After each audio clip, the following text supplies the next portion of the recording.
Hello students, our today's topic is different types of endotracheal tubes. आज हम discuss करेंगे endotracheal tubes के जो डिफरेंट टाइप्स है, अदर टाइप्स है, वो हम डिस्कस करेंगे। इससे पहले हमने नॉर्मल एंडोट्रैकियल ट्यूब जो कि पीवीसी का बना होता वो हमने डिस्कस किया था, उसके बारे में हमने डिस्कस किया था। तो आज दूसरे जो टाइप्स है इसके अलावा वो हम डिस्कस करेंगे। तो डिफरेंट टाइप्स में कोल्स ट्यूब आ जाता है, प्री फॉर्म्ड ट्यूब्स जिनको हम रे या रिंग एडायर एलिमेंट ट्यूब्स भी कहते हैं। इसी तरह ऑक्सफोर्ड ट्यूब्स होता है, फ्लेक्सो मेटेलिक जिनका दूसरा नाम स्पाइरल एम्बेडेड या armoured endotracheal tubes, micro laryngeal tubes. तो ये टाइप्स जो है ब्रीफ में हम डिस्कस करेंगे। सबसे पहले अगर हम बात करेंगे कोल्स ट्यूब के बारे में, कोल्स ट्यूब जो है ये नियोनेट्स में यूज़ किया जाता है। कोल्स ट्यूब नियोनेट्स में यूज़ किया जाता है। इसका जो डिस्टल एंड होता है वो नैरो होता है, इसका डायमीटर बहुत कम होता है, नैरो होता है, क्योंकि चिल्ड्रंस में सबसे नैरोस्ट पार्ट सबग्लॉटिस होता है, तो इसीलिए इसका जो डिस्टल एंड होता है वो नैरोस्ट होता है। तो ये हम नियोनेट्स में यूज़ करते हैं, इमरजेंसी नियोनेटल रेससिटेशन पर्पस के लिए हम यूज़ करते हैं कोल्स ट्यूब। तो कोल्स ट्यूब अनकफ्ड ट्यूब होता है, ये अनकफ्ड ट्यूब होता है और इसमें एक शोल्डर होता है जो कि ट्रैकियल एंड और ब्रॉड प्रॉक्सिमल एंड के जंक्शन में होता है। एक शोल्डर होता है जो जंक्शन होता है tracheal and broad proximal end के बीच में, तो वहाँ पे एक शोल्डर जैसा होता है। इस शोल्डर से क्या होता है, एक तो एंडोब्रोंकियल इंटिवेशन प्रिवेंट होती है, ये ब्रोंकस के अंदर नहीं जाएगा due to this broad shoulder, और दूसरा चीज़ इससे ईयर टाइट सील भी क्रिएट होती है। इस शोल्डर से ईयर टाइट सील क्रिएट होती है। तो कोल्स ट्यूब इससे डिसएडवांटेज ये है कि इससे ट्रामा हो सकता है लैरिंक्स को, ट्रैकिया को, अगर हमने फोर्सफुली इसको पुश किया, क्योंकि शोल्डर जो होता है वो ब्रॉड होता है, तो उससे लैरिंक्स में इंजरी हो सकती है, ट्रैकिया में इंजरी हो सकती है। और ये कोल्स ट्यूब जो होता है ये हम नेजल इंटिवेशन पर्पस के लिए यूज़ नहीं कर सकते। तो कोल्स ट्यूब चिल्ड्रंस में यूज़ किया जाता है। डिस्टल एंड जो होता है इसका वो नैरोस्ट होता है, प्रॉक्सिमल एंड इसका ब्रॉड होता है, तो नियोनेट्स में यूज़ होता है। अब दूसरा प्री फॉर्म्ड ट्यूब्स जिनको हम रे ट्यूब्स या रिंग एडायर एलिमेंट ट्यूब्स भी कहते हैं। तो ये ट्यूब्स जो होते हैं इनमें एक प्री फॉर्म्ड बेंड होता है ट्यूब के अंदर, ताकि ये हेड या फेस सर्जरीज में हम यूज़ करते हैं, उनके लिए हम यूज़। ये जो ट्यूब्स होते हैं ये पीवीसी के बने होते हैं, ये पीवीसी के बने होते हैं। तो इसमें दो वर्जन्स है, दो टाइप्स होते हैं, एक होता है south facing ray tubes and north facing, south facing या south polar and north polar. अब साउथ पोलर जो होता है, south facing R A tube जो होता है, ये अपर लिप सर्जरीज या क्लिप्ड पैलेट सर्जरीज के लिए, पैलेटोप्लास्टी के लिए यूज़ किया जाता है साउथ पोलर। इसमें एक बेंट होता है, एक्यूट एंगल होता है, ताकि ये पेशेंट की चिन के ऊपर रेस्ट करेगा। ट्यूब जो होता है, एक्सटर्नल पोर्शन जो होता है ट्यूब का, वो पेशेंट की चिन के ऊपर रहेगा। और कनेक्टर जो होता है वो कहाँ पे रहता है, चेस्ट के ऊपर, away from the operating field से दूर रहता है। तो ब्रीदिंग सर्किट या कनेक्टर जो होता है वो ऑपरेटिंग फील्ड से दूर रहता है। इसमें जो कनेक्टर होता है वो चेस्ट पे रहता है और ब्रीदिंग सर्किट सर्जिकल फील्ड से दूर रहता है। तो ये हम क्लिप्ड लिप, पैलेट या नेजल सर्जरीज के लिए यूज़ करते हैं। इस ट्यूब को हम थ्रू ऑरल कैविटी इंसर्ट करते हैं। इसी तरह दूसरा वर्जन जो है that is called as north facing या नॉर्थ पोलर या नेजल वर्जन जो होता है इसका, तो उसमें भी एक कर्व होता है, स्फेलिक कर्व होता है, जिसमें कनेक्टर जो होता है वो पेशेंट की फोरहेड पे रहता है। तो ये हम लोअर फेस पे अगर कोई सर्जरी करनी होगी, मैंडिबल पे या फ्लोर ऑफ माउथ पे कोई सर्जरी करनी होगी, तो उसके लिए हम नॉर्थ फेसिंग जो होता है या नॉर्थ पोलर जो होता है, नेजल वर्जन जो होता है, वो प्रीफॉर्म्ड ट्यूब, वो आर ए ट्यूब यूज़ करते हैं। तो नेजल और ओरल वर्जन दोनों डिफरेंट साइज में अवेलेबल होते हैं। ये कफ्ड भी होते हैं, अनकफ्ड भी होते हैं। और इनमें एक ब्लैक मार्क होता है बैंड के ऊपर। मोस्ट केस में ये जो टीथ होते हैं, एक्सटर्नल नैरीज जो होते हैं, वहाँ पे ये फिक्स किया जाता है। तो ट्यूब जो होता है उसको हम थ्रू नोज, नॉर्थ पोलर जो होते हैं थ्रू नोस्ट्रल इंसर्ट करते हैं, और साउथ फेसिंग जो होता है, साउथ पोलर जो होता है, उसको थ्रू हम ओरल कैविटी इंसर्ट करते हैं। अब ये जो ट्यूब होता है डिफरेंट साइजेस इसमें अवेलेबल होते हैं, लेकिन इसमें डिसएडवांटेज ये है कि ट्रैकियल सक्शनिंग डिफ़िकल्ट होती है इसमें। अगर ट्रैकिया पे कोई सक्शनिंग करनी होगी, ट्रैकिया पे सक्शनिंग करनी होगी, वो डिफ़िकल्टी होती है ड्यू टू बेंड, क्योंकि इस ट्यूब में जो प्री फॉर्म्ड बेंड होता है उस वजह से सक्शनिंग बहुत डिफ़िकल्ट होता है इसमें।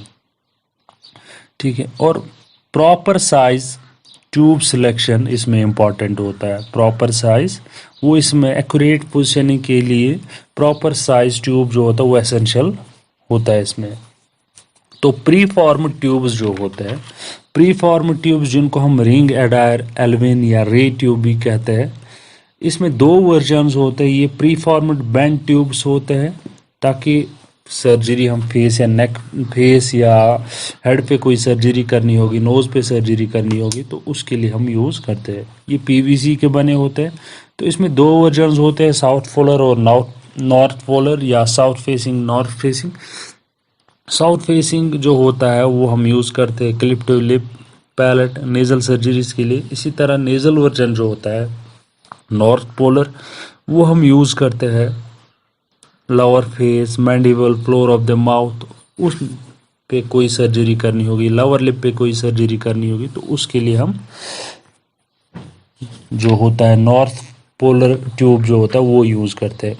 इसी तरह नेक्स्ट टाइप जो होता है एंडोट्रैकियल ट्यूब्स का, वो ऑक्सफोर्ड ट्यूब होता है, जिसकी जो शेप होती है एल शेप्ड होता है, जो कि रेड रबर का बना होता है। ये कपड़ भी हो सकता है, अनकपड़ भी हो सकता है। तो ये फेस सर्जरीज के लिए यूज़ किया जाता है क्योंकि ये नॉन किंकेबल होता है। और इसमें जो इंटरनल डायमीटर होता है ये यूनिफॉर्म होता है। इंटरनल डायमीटर इसका यूनिफॉर्म होता है through out the tube. Thickness, लेकिन जो वॉल की थिकनेस होती है, ट्यूब का जो वॉल होता है उसकी थिकनेस वेरी हो सकती है। प्रॉक्सिमल पोर्शन इसमें थिक होता है, देन ट्रैकियल सेगमेंट जो डिस्टल पोर्शन होता है उससे ये ज़्यादा कम थिक होता है। ठीक है, तो ये ट्यूब जो होता है L size tube, L shape tube, Oxford tube, ये हम किसके लिए, फेस सर्जरीज के लिए यूज़ करते हैं। इसी तरह फ्लेक्सो मेटेलिक ट्यूब एक टाइप होता है। फ्लेक्सो मेटेलिक ट्यूब जिसको स्पाइरल एम्बेडेड या रीइंफोर्स्ड या आर्मो ट्यूब भी कहते हैं। ये जो ट्यूब्स होते हैं सिलिकॉन रबर या पीवीसी के बने होते हैं। इनमें मेटल या नायलॉन स्पाइरल होते हैं वॉल्स के अंदर, जिससे ये फ्लेक्सिबल बन जाता है और नॉन किंकेबल बन जाता है, इससे किंक नहीं हो जाता है। तो स्पाइरल जो होती है ये प्रॉक्सिमल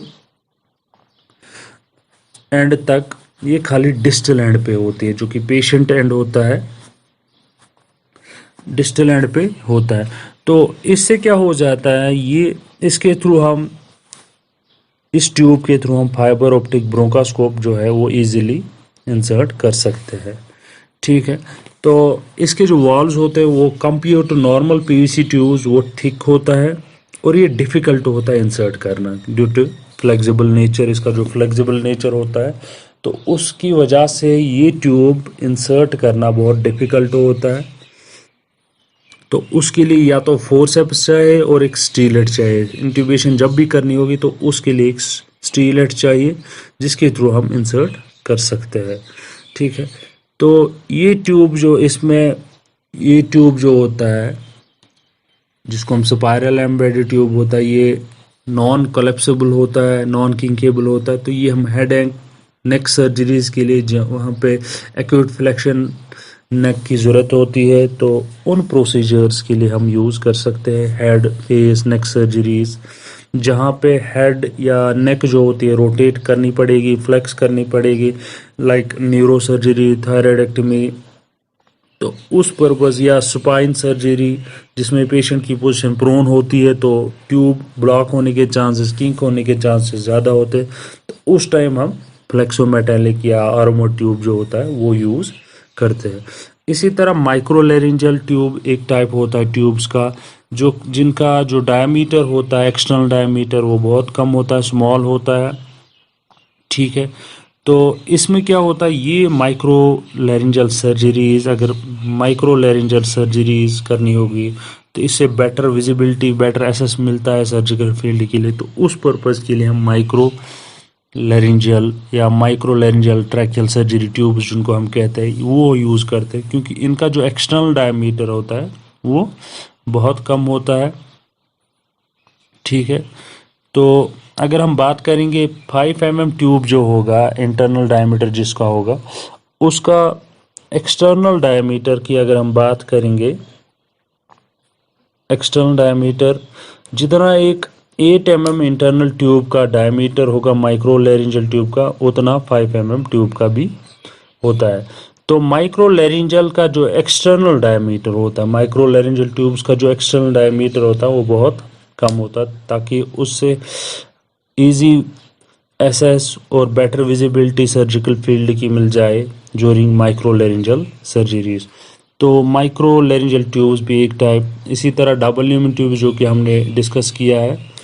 तो डिफरेंट टाइप्स ऑफ जो अदर ट्यूब्स होते हैं, नॉर्मल ट्यूब के अलावा हमारे पास जो दूसरे ट्यूब्स होते हैं, कोल्स ट्यूब होता है, प्री फॉर्म ट्यूब्स होते हैं जिनको हम रे ट्यूब्स भी कहते हैं, स्पाइरल एम्बेडेड जिसका दूसरा नाम फ्लेक्सोमेटेलिक या आर्मो ट्यूब या नॉन किंकेबल रीइंफोर्स्ड ट्यूब्स कहते हैं, और micro laryngeal tubes, Oxford tube भी होता है। तो ये different types of endotracheal tubes हैं होते हैं जो कि हमने ब्रीफ में डिस्कस किए। Hope you will understand. Thank you very much.